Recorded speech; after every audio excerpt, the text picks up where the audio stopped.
الحمد لله الذي فضل سيدنا ومولانا محمدا صلى الله تعالى عليه وسلم على العالمين جميعا وأقامه يوم القيامة للمذنبين المتلوثين الخطائين الهالكين شفيعا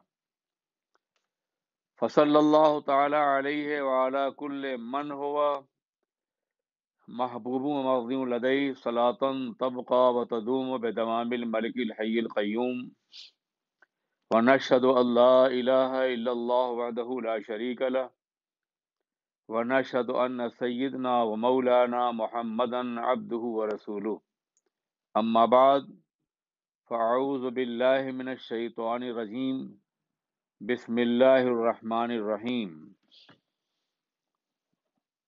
ولا تقولوا لمن يقتل في سبيل الله أموات بل أحياء ولكن لا تشعرون صدق الله العلي العظيم۔ امین دولت سلطان دو جہاں ہے حسین، امین دولت سلطان دو جہاں ہے حسین، وسیع خلد کرم سید جناح ہے حسین۔ جھکی ہے رفعت کونین ان کے قدموں میں، جھکی ہے رفعت کونین ان کے قدموں میں، سوار منکب سیاہ لامکاں ہے حسین، سوار منکب سیاہ لامکاں ہے حسین۔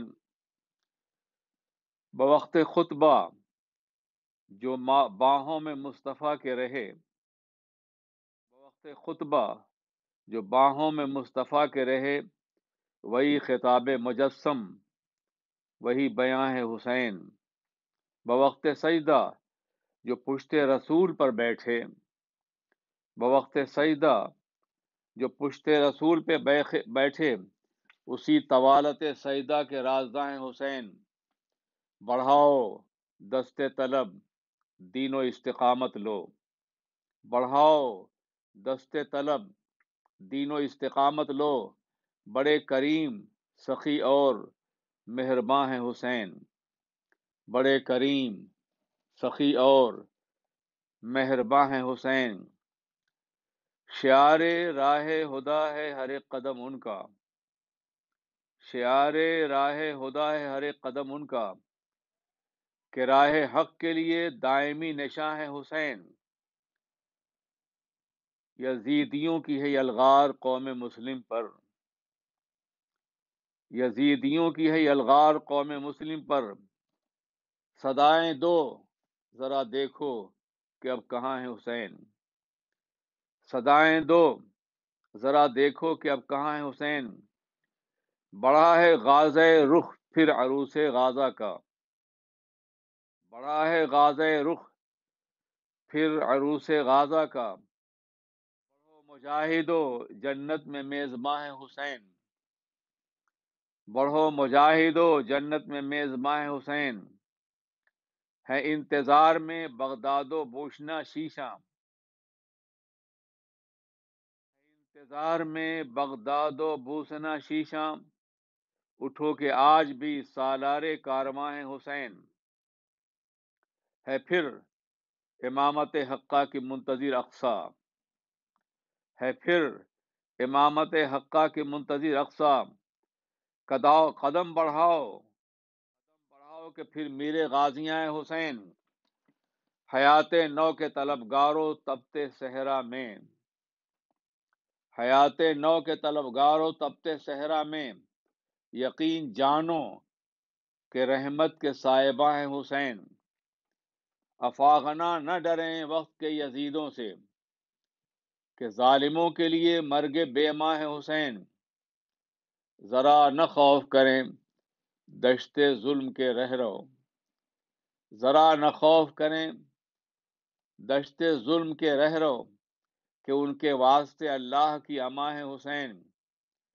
مثال خاک قدم بوس پائے اقدس ہے، مثال خاک قدم بوس پائے اقدس ہے، قمر کے ذرہ ہے خورشید آسماں ہے حسین۔ معزز حضرات، عزیزان گرامی، قابل احترام بزرگوں، جملہ سامعین کرام، خواتین و حضرات، السلام علیکم ورحمۃ اللہ وبرکاتہ۔ ماہ محرم الحرام جلوگر ہو چکا ہے اور دنیا بھر میں عقیدت مندان حسین، اہل ایمان، ان کی یادوں کے حوالے سے اپنی محفلیں سجائے بیٹھے ہیں۔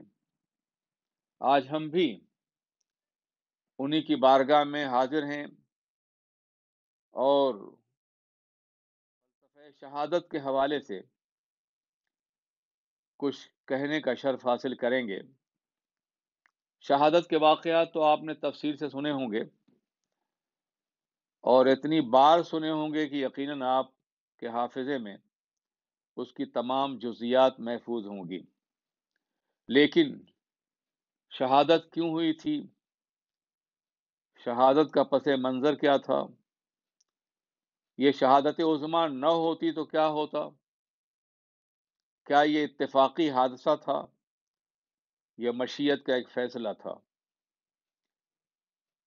یہ ساری باتیں جاننے کے لیے میں تھوڑی دیر کے لیے آپ کی بارگاہ میں حاضر ہوں۔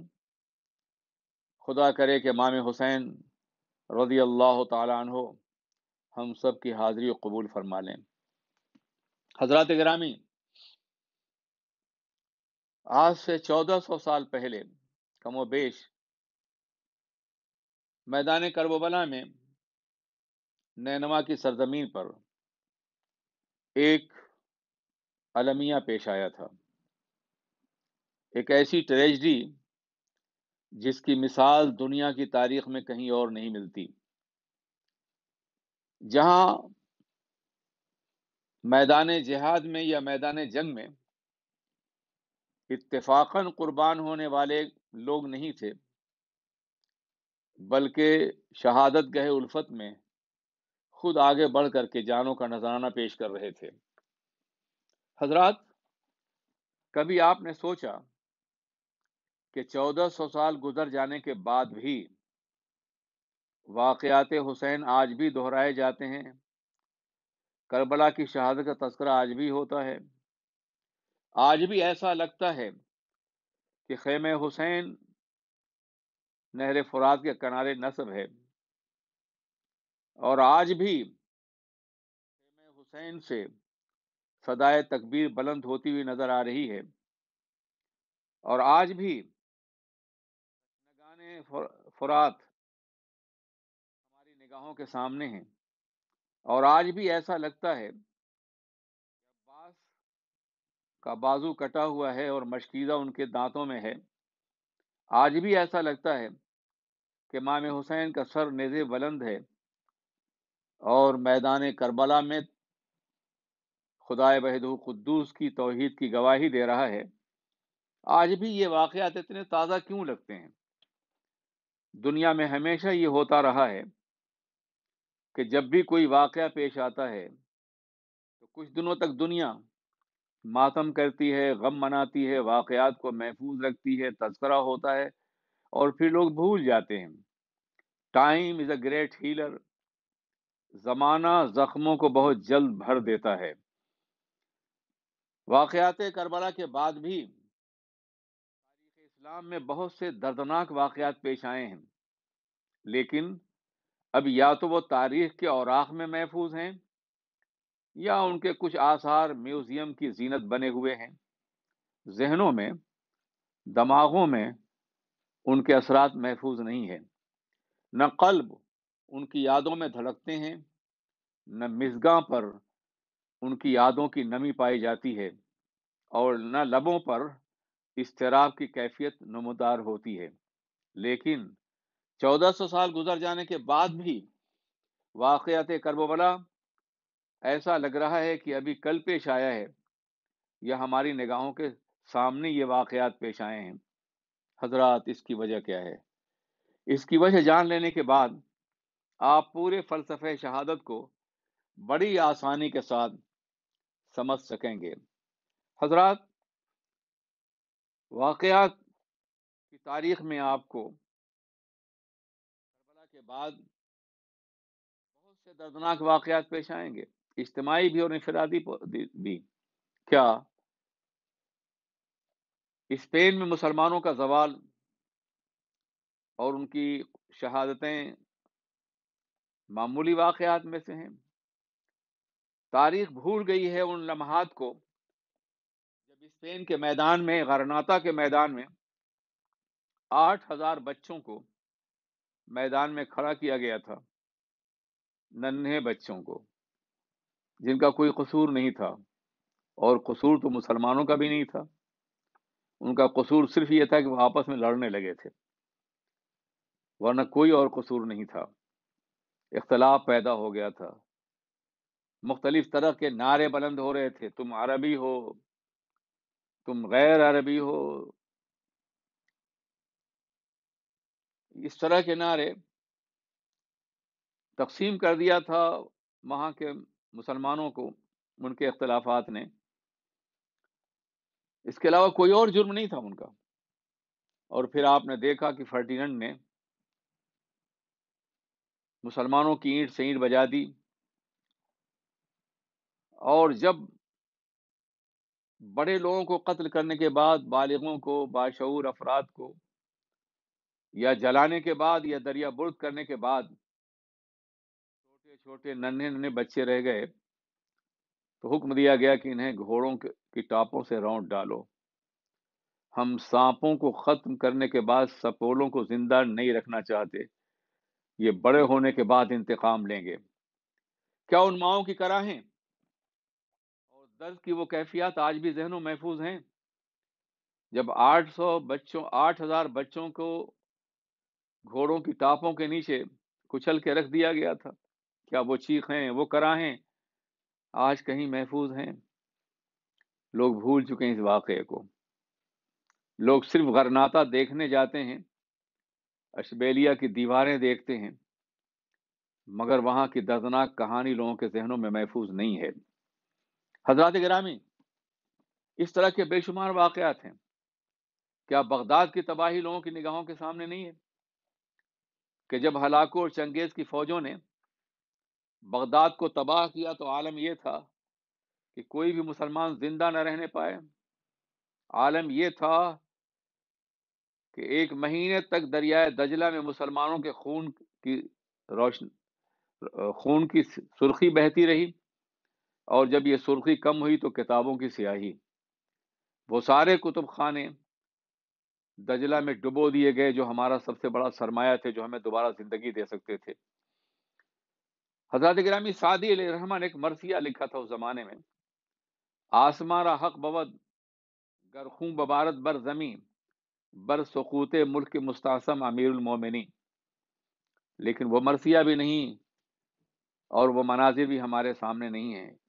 یہ بھی عراق کی سرزمین پیش آیا تھا، اور بہت بعد میں یہ المیہ پیش آیا ہے. حضرات گرامی، دور نہ جائیے، ہندوستان کی سرزمین پر کانپور میں ایک مسجد کی مسلمان تعمیر کر رہے تھے، اور انگریز روکنا چاہتا تھا، حکومت روکنا چاہتی تھی.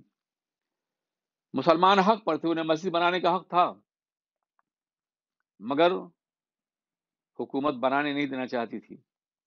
اور پھر ایسا بھی ہوا کہ بڑوں پہ پابندی لگ گئی تو مسلمانوں نے 8 10 12 سال کے بچوں کو لگا دیا، ہزاروں بچوں کو، کہ تم مسجد کی دیواریں اٹھاؤ. وہ دیواریں اٹھا دی گئیں، اور 17 راؤنڈ گولی چلائی گئی، اور بچوں کی لاشیں کانپور کے میدان میں بکھیر دی گئیں. ماتم اس کا بھی ہوا. یہ بھی المیہ تھا یقینی طور پہ. شیبلی نے بہت ہی سادہ لفظوں میں اس درد کو جمع کیا ہے: تعجب کیا ہے گر بچوں نے سب سے پہلے جانیں دیں. تعجب کیا ہے گر بچوں نے سب سے پہلے جانیں دیں. یہ بچے ہیں، انہیں تو جلد سو جانے کی عادت ہے. حضرات، یہ سارے المیہ ہمارے سامنے ہیں، اور یہ تو 100 سال 150 سال پرانی تاریخ ہے. چیچنیا بوسنیا تو ہمارے سامنے ہے، جہاں 15,000 مسلمانوں کو چھریوں سے ذبح کیا گیا، ماؤں کے شکم سے بچے نکالے گئے اور سنگینوں پہ اچھال دیے گئے. یہ ساری کربلائیں ہمارے سامنے ہیں. مگر وقت کے ساتھ ساتھ مسلمان سب کچھ بھول گیا ہے۔ مگر کربلا کیوں زندہ ہے؟ شہادت امام حسین کیوں زندہ ہے؟ دنیا کا مسلمان آج بھی اس کی یاد میں غمزدہ کیوں ہے؟ آج بھی جب ہماری تاریخ کا ہمارے کیلنڈر کا پہلا مہینہ محرم الحرام آتا ہے تو ہم اس قدر مضطرب اور بے قرار کیوں ہو جاتے ہیں؟ وہ یادیں تازہ کیوں ہو جاتی ہیں؟ اس لیے کہ دنیا میں جتنے بھی واقعات پیش آئے وہ واقعات یا تو اتفاقات کا نتیجہ تھے، یا قوموں کے جرائم کی سزا تھے، یا ارباب اقتدار کی کشمکش کا نتیجہ تھے۔ مگر واقعات کربلا ان سے بالکل مختلف ہے۔ جب کوئی واقعہ حادثہ ہوتا ہے یا اقتدار کی کشمکش کا نتیجہ ہوتا ہے تو لوگ تاریخ کے اوراق میں اسے دفن کر دیتے ہیں، مگر جو واقعہ کسی نظام کی حیات کے لیے ہوتا ہے، کسی آئین کی بقا کے لیے ہوتا ہے، تو جب تک وہ آئین زندہ رہتا ہے، وہ نظام زندہ رہتا ہے، وہ واقعہ بھی زندہ رہتا ہے۔ کربلا کے واقعات اسلام کی حیات کے لیے تھے، اسلامی نظام کی بقا کے لیے تھے، اسلامی زندگی کو نمو دینے کے لیے تھے۔ اس لیے جب تک اسلام زندہ رہے گا کربلا زندہ رہے گا، حسین زندہ رہیں گے، شہدائے کربلا کی یاد منائی جاتی رہے گی، انہیں کبھی فراموش نہیں کیا جائے گا۔ حضرات آپ سمجھ گئے ہوں گے کہ شہادت حسین کے پیچھے مقصد کیا تھا۔ اسلام کی حیات تھی۔ آپ اگر انبیاء کرام کی تاریخ کا مطالعہ کریں تو یہ محسوس کریں گے کہ جتنے بھی انبیاء کرام تشریف لائے وہ آخری نبی نہیں تھے۔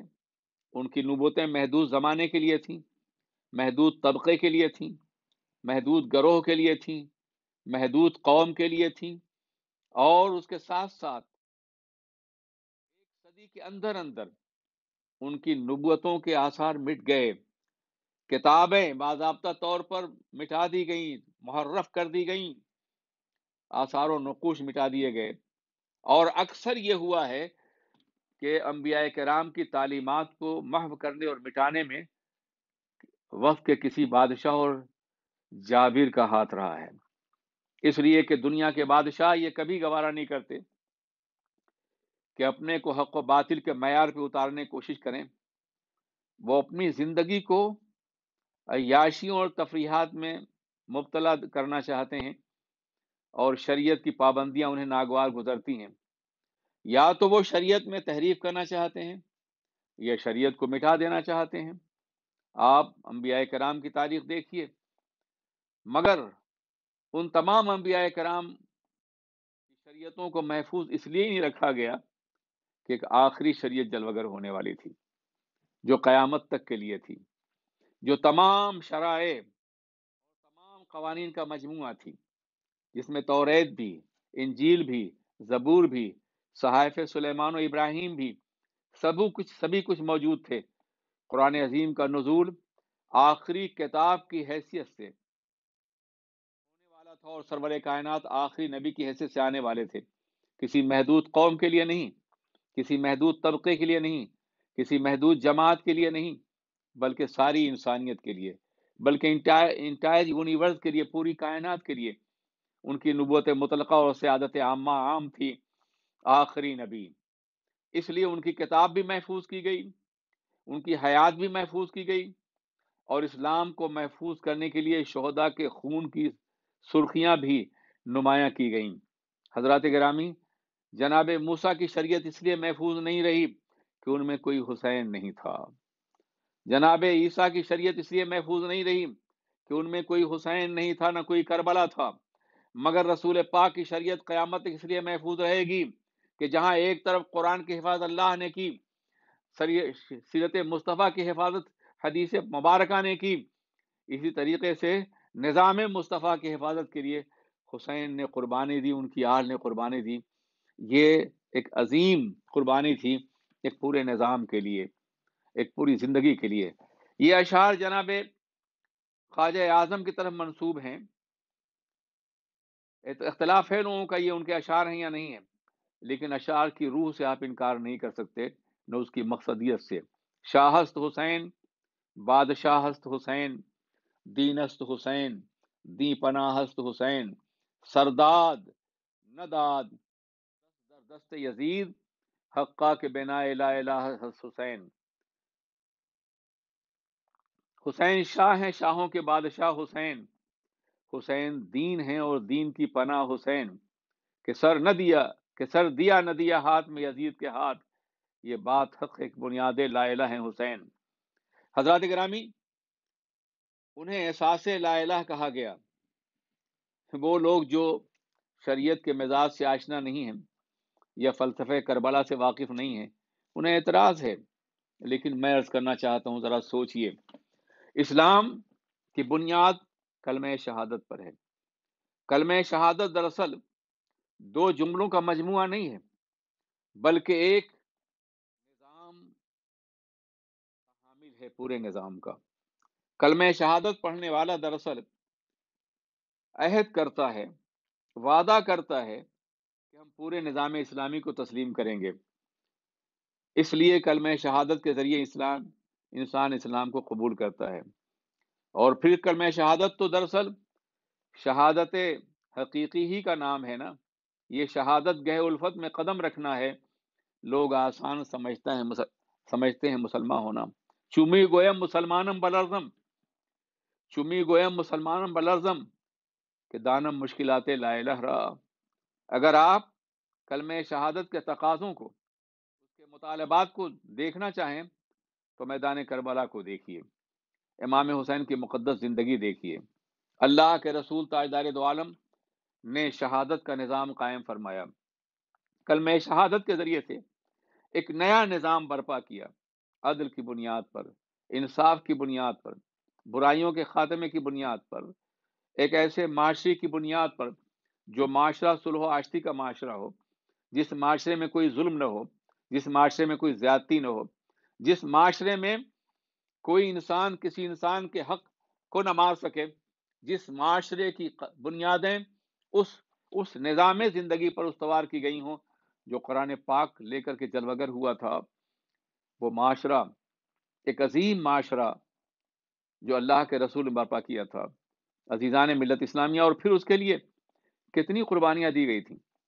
آقائے دو جہاں حضور رحمت عالم کی مقدس حیات طیبہ دیکھیے، اور انبیاء کرام کو نرم زمینوں میں بھیجا گیا، انہیں عراق میں بھیجا گیا، انہیں مصر میں بھیجا گیا، فلسطین کی سرزمین بھیجا گیا، عراق کی سرزمین بھی فرات اور دجلہ کا دوآبہ ہے، مصر کی سرزمین بھی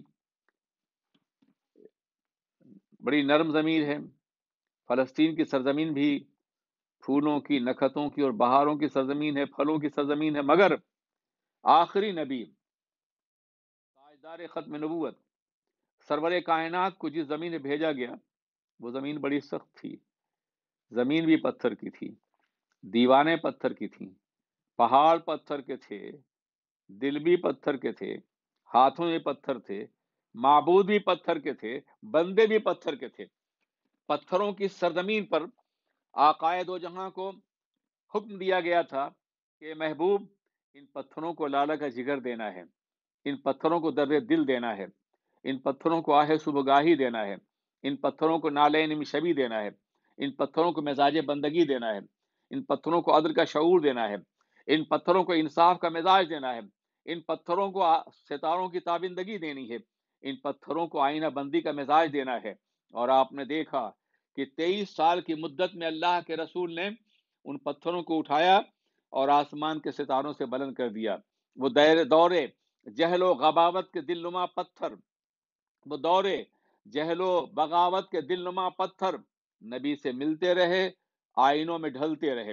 آپ اندازہ فرمائیں یہ کتنا عظیم انقلاب تھا، مگر ان پتھروں کو سوزے جگر دینے کے لیے، درد دل دینے کے لیے، آئینہ بندی کا مزاج دینے کے لیے کتنے پتھر کھانے پڑے؟ یہ کبھی آپ نے سوچا؟ روزانہ اللہ کے رسول ہدایت کے پھول لے کے جاتے تھے اور پتھروں کی بہار کھلا کے آیا کرتے تھے۔ کیا جناب فاطمۃ الزہرا نے یہ سب کچھ نہیں دیکھا تھا؟ کیا حضرت امام حسین کا بچپن ان مشقتوں گواہ نہیں تھا جو بدر و حنین پیش آئے تھے، خیبر و خندق میں پیش آئے تھے؟ عزیزان میں یہ سب کچھ کس لیے ہوا تھا؟ کلمہ شہادت کے نظام کو باقی رکھنے کے لیے، اسے قائم کرنے کے لیے یہ ساری مشقتیں، یہ ساری تکلیفیں برداشت کی گئی تھیں۔ اب حسین یہ کیسے گوارا کر لیتے کہ جس نظام کو برپا کرنے کے لیے رسول پاک نے پتھر کھائے، دندان مبارک شہید کیے گئے ان کے، شعب ابی طالب کی مشقتیں برداشت کیں، گلے میں رسیاں ڈالی گئیں، صحابہ کرام کی شہادتیں ہوئیں، جس کے لیے بدر و حنین پیش آئے، خیبر و خندق پیش آئے، جناب امیر حمزہ کا کلیجہ چبایا گیا، حسین یہ کیسے گوارا کر لیتے کہ ایک باطل حکومت کے ذریعے سے وہ پورا نظام درہم برہم ہو جائے اور وہ معاشرہ تباہ ہو جائے، جو معاشرہ اللہ کے رسول نے مسلمانوں کی قربانیوں کے ذریعے قائم کیا تھا۔ اسی معاشرے کو بچانے کے لیے امام حسین نے جان دی ہے۔ وہ کلمے کا معاشرہ تھا، اس لیے بنا الہ الا اللہ ہوئے یا نہیں ہے، احساس کلمہ ہوئے یا نہیں ہوئے۔ عزیزان ملت اسلامیہ، لوگ کہتے ہیں کہ امام حسین رضی اللہ تعالیٰ عنہ کی جنگ میدان کربلا میں 2 اربوں کی خون کی گرمی کا نتیجہ تھی۔ مصریوں میں کس نے لکھا ہے، میں عرض کرنا چاہتا ہوں ایسا نہیں ہے۔ مشیت کے فیصلوں کو خون کی گرمی کا نام دینا توہین ہے ان مقدس قطروں کی جو میدان کربلا میں گرے تھے اور بہے تھے۔ حضرات گرامی، قابل احترام بزرگ اور دوستو سامعین کرام، آئیے میں بتاؤں کہ آپ امام حسین رضی اللہ تعالیٰ عنہ پہ آقائے دو جہاں کی بے پناہ شفقتیں اور محبتیں کیوں تھیں۔ آپ نے یہ بارہا سنا ہوگا کہ امام حسین آقائے دو جہاں خطبہ جمعہ دے رہے ہیں، وہ ذات پاک جو امام الانبیاء ہے، وہ ذات پاک جس سے بڑا کوئی خطیب اور جلوہ گر نہیں ہوگا، وہ ذات پاک کائنات کی عظمتیں جس کے قدمان پاک کے نیچے ہیں، وہ ذات پاک کی تمام رافتیں جن کے قدمان ناز کو بوسہ دے رہی ہیں، وہ ذات پاک خطبہ دے رہے ہیں، جمعہ کا خطبہ ہے۔ امام حسین ننھے ننھے قدموں سے جناب فاطمہ زہرا کے گھر سے مسجد طرف آ رہے ہیں۔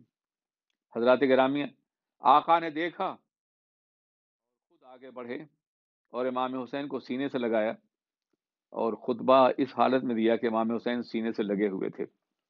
میں نے اپنے اشعار میں اس کا تذکرہ کیا ہے۔ حضرات، ایسا کیوں ہوا؟ کسی اور سے کہہ دیتے حسین کو سنبھال لو، خطبہ دے رہے ہیں، خطبہ عبادت ہے، مگر اس کے باوجود ایسا کیوں ہوا؟ شاید لوگ واقعات پڑھ لیتے ہیں لیکن واقعات کے کرب کو محسوس نہیں کر پاتے، اس لیے انہوں نے سینے سے لگایا ہوگا کہ یہی وقت ہوگا، جمعہ کا دن ہوگا، کربلا کا میدان ہوگا، میں بھی نہیں ہوں گا، علی بھی نہیں ہوں گے، فاطمہ بھی نہیں ہوں گے، حسین تنہا ہوں گے، یہی حسین، یہی شہزادے، اور اس روز خاک کربلا میں انہیں شہید کیا جائے گا۔ یہ خیال آیا ہوگا اور روح مصطفیٰ نے انہیں سینے سے لگا لیا ہوگا۔ عزیزان ملت اسلامیہ، آپ نے یہ بھی سنا ہوگا کہ آقائے دو جہاں علیہ الصلوۃ والسلام حالت نماز میں ہیں، سجدے میں ہیں، امام حسین پشت انور پہ بیٹھتے ہیں اور آپ سجدہ لمبا کر دیتے ہیں۔ اللہ کا سجدہ ہے اور وہ بھی پیغمبر سجدہ کر رہے ہیں، سید المشاہدین سجدہ کر رہے ہیں، وہ ذات پاک سجدہ کر رہی ہے جو حریم نور میں سجدہ کرتی ہے، جلوت قدر معبود میں سجدہ کرتی ہے، جس کا سجدہ عام انسانوں کی طرح سے نہیں ہے، جس کا سجدہ حقیقی طور پر مشاہد الہی کا سجدہ ہے۔ عام انسان تو تمنا کر سکتا ہے، کبھی یہ حقیقت منتظر نظارہ لباس مجاز میں کہ ہزاروں سجدے تڑپ رہے ہیں میری جبین نیاز میں، حقیقت منتظر ہمارے لباس مجاز کی تنگنائیوں میں کہاں سما سکتی ہے، مگر نگاہ مصطفیٰ ہے، سجدے میں اور اپنے رب کے جلووں کا مشاہدہ کر رہے ہیں، مگر حسین پیٹھ پہ بیٹھ جاتے ہیں اور سجدہ لمبا کر دیتے ہیں۔ شہزادے کے لیے، نواسے کے لیے سجدہ لمبا کر دیا انہوں نے۔ کبھی آپ نے سوچا ایسا کیوں ہوا؟ حضرات، یہاں بھی وہی حقیقت ہے کہ جب آپ سجدے میں رہے ہوں گے اور آپ کو حسین اعظم پشت انور میں محسوس کیا ہوگا آپ نے، تو خیال آیا ہوگا یہی حسین ہے، میں سجدے سے سر اٹھاؤں گا، میری امت مسلمہ سجدے سے سر اٹھائے گی، لیکن یہ شہزادہ کربلا میں ایک ایسا سجدہ کرے گا کہ پھر کبھی سر نہ اٹھائے گا۔ ہو سکے تو لائیے دونوں جہاں میزان میں، میں نے ایک سجدہ زمین کربلا سے لے لیا.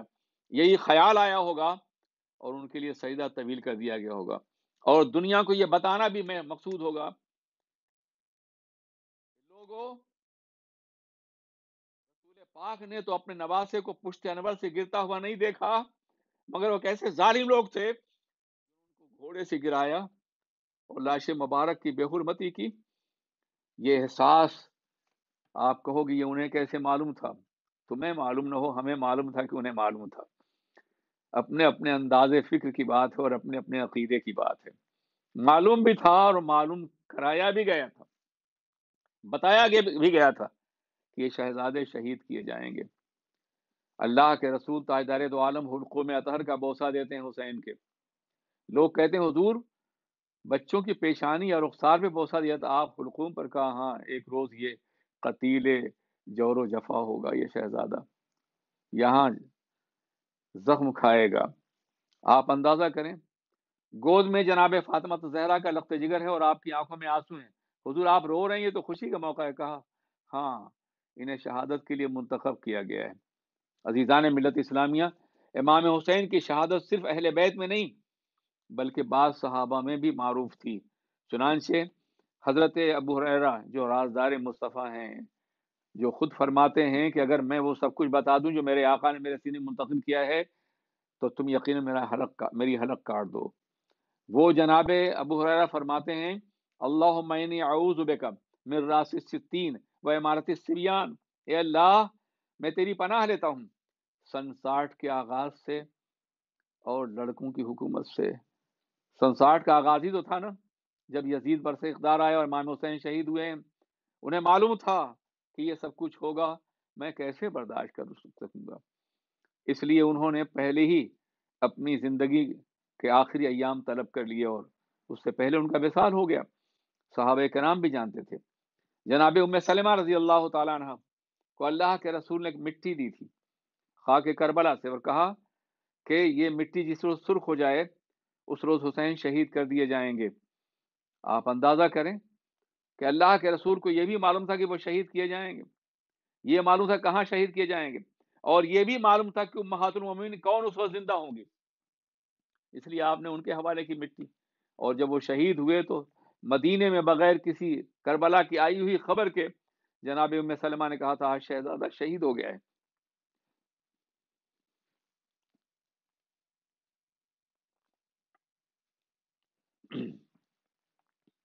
حضرات گرامی، تو یہ شہادت قدرت کا ایک مسلمہ فیصلہ تھی، دین کی بقا کے لیے، اسلام کی زندگی کے لیے، اور قیامت تک لوگوں کو شہادت کا نظام دینے کے لیے کہ جب بھی اسلام پر کوئی وقت آئے تو تمہیں حسین کی طرح میدان کربلا میں شہید کیا ہونا چاہیے. اور یہی ہوا ہے کہ مسلمانوں نے ہر دور میں، ہر زمانے میں کربلا کی روایات کو باقی رکھتے ہوئے جب بھی دین پہ حرف آیا ہے تو انہوں نے قربانیاں دی ہیں، انہوں نے جان دے دی ہے، وطن قربان کر دیا ہے، مال دے دیا ہے، مگر دین پر، رسول پاک کی آبرو پر جب بھی حرف آیا ہے لوگوں نے جان دینے میں کوئی پرواہ نہیں کی ہے.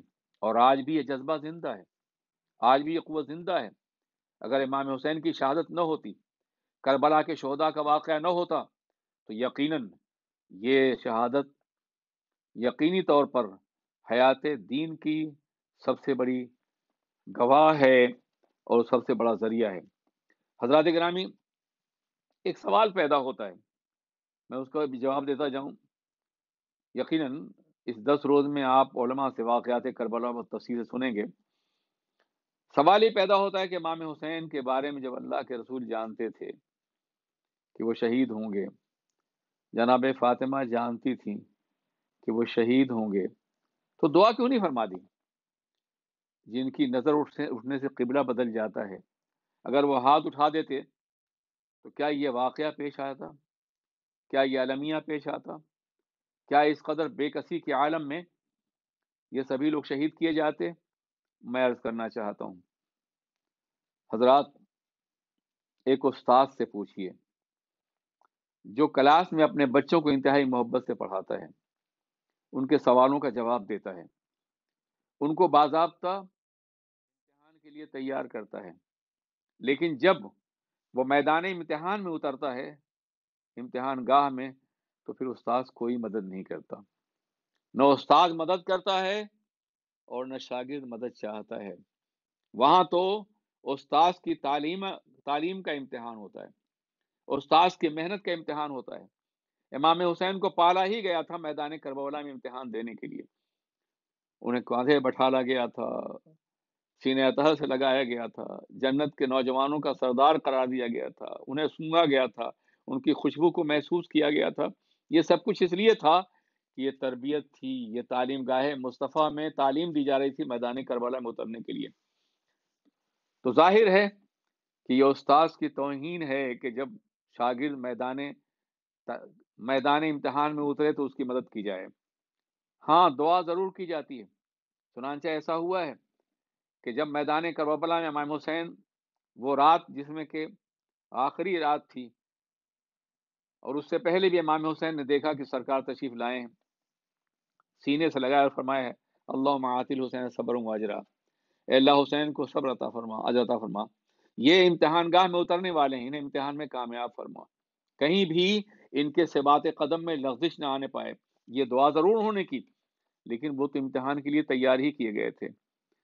یقین مان لیجئے، قربانیوں کا یہ سلسلہ امام حسین کی روایات کا ایک حصہ ہے جو مسلمانوں میں ہمیشہ زندہ رہے گا، ہر دور میں زندہ رہے گا۔ حضرات گرامی، قابل احترام بزرگوں، اس طرح کی بہت سی باتیں ہیں۔ لوگ کہتے ہیں کہ امام حسین حصول اقتدار کے لیے گئے تھے۔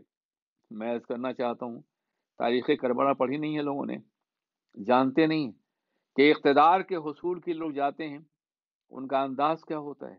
لوگ اپنے فالوورز اور ماننے والوں کے لاشوں کے اوپر اپنے اقتدار کی عمارت تعمیر کرتے ہیں، مگر حسین نے اپنی اور اپنے بچوں کی لاش پر مذہب کی عمارت تعمیر کی ہے، اسلام کے اقتدار کی عمارت تعمیر کی ہے۔ کیا اقتدار کے لیے جانے والے اس طرح جاتے ہیں؟ فوج جب میدان جنگ میں اترتی ہے تو بچے واپس کر دیے جاتے ہیں، فیملی لوٹا دی جاتی ہے خیموں سے، مگر یہ کیسا اقتدار پسندی کا مزاج ہے کہ امام حسین خود بھی جا رہے ہیں، بچوں کو بھی لے جا رہے ہیں، شریک زندگی بھی ہیں، بہن بھی ہیں، ان کے بچے بھی ہیں، بھتیجے بھی ہیں، بھانجے بھی ہیں، بھائی بھی ہیں، احباب بھی ہیں۔ کیا ان کے ذریعے قربانی اقتدار حاصل کیا جاتا ہے؟ نہیں نہیں، وہ لوگ کے کل راحتے دل راحتے جاں تھے، وہ لوگ ہی تپتی ہوئی راہوں پہ رواں تھے۔ حسین ان کو لے گئے تھے جن کی قربانی دینی تھی، حسین ان کو لے گئے تھے جن کی شہادت پیش کرنی تھی، اور دنیا کو یہ بتانا تھا کہ دنیا کے ارباب اقتدار اپنے ماننے والوں کی لاشوں پر اپنے اقتدار کی عمارت تعمیر کرتے ہیں، اور میں اپنی اور اپنے اہل کی لاش پر اسلام کی عمارت تعمیر کر رہا ہوں، دین کی عمارت تعمیر کر رہا ہوں۔ میرا مزاج اقتدار پسندی دنیا سے بہت مختلف ہے۔ ایک اور بات جو سمجھنے کی وہ یہ ہے کہ میدان کربلا نہ پیش آیا ہوتا، جانتے ہیں کیا ہوتا؟ ایک مرتبہ بھی مسلمان شکست کھا جاتا تو پھر نہیں ابھرتا۔ ایک بار بھی اگر کسی میدان میں مادی اور ظاہری شکست ہوتی تو نہیں ابھرتا۔ تاریخ انسانی میں ایسے واقعات موجود ہیں کہ ایک قوم اگر زوال پذیر ہوئی پھر نہیں ابھری ہے، لیکن یہ کیا بات ہے کہ مسلمان بار بار شکست کھاتا اور ابھر جاتا ہے۔ جہاں میں اہل ایمان صورت خورشید جیتے ہیں، ادھر ڈوبے ادھر نکلے، ادھر ڈوبے ادھر نکلے۔ یہ معاملہ کیا ہے کہ شکست کھانے کے بعد بھی، بغداد میں شکست کھانے کے بعد پھر بغداد مسلمان ہو جاتا ہے؟ ایسا کیوں ہے؟ جانتے ہیں اس کی وجہ کیا ہے؟ اس کی وجہ یہ ہے کہ میدان بدر و احد و خیبر و خندق میں صرف کامیابیاں اگر ہماری تاریخ کا حصہ ہوتی تو ایک ناکامی کے بعد انسان مایوس ہو جاتا، مگر کربلا میں بظاہر شہادت دے کر کے یہ بتایا گیا کہ میدان میں جانوں کی قربانی ناکامی نہیں ہے، مقصد کو زندہ رکھنا قربانی ہے۔ حسین نے مقصد کو زندہ رکھا اور جان دے دی۔ اگر تمہارا مقصد حیات زندہ ہے، اسلام زندہ ہے، اسلام کی قدریں زندہ ہیں، اسلامی آئین زندہ ہے، قرآن کا نظام زندہ ہے، تو تمہاری زندگی ہی دراصل دیباچہ ہے آنے والی قوموں کی حیات کے لیے اور کامیابی کے لیے۔ حسین نے یہ درس دیا ہے۔ حضرات، اس طرح کے بہت سے مسائل ہیں جس میں انشاءاللہ پھر کبھی گفتگو کروں گا. فی الحال السلام علیکم ورحمۃ اللہ وبرکاتہ.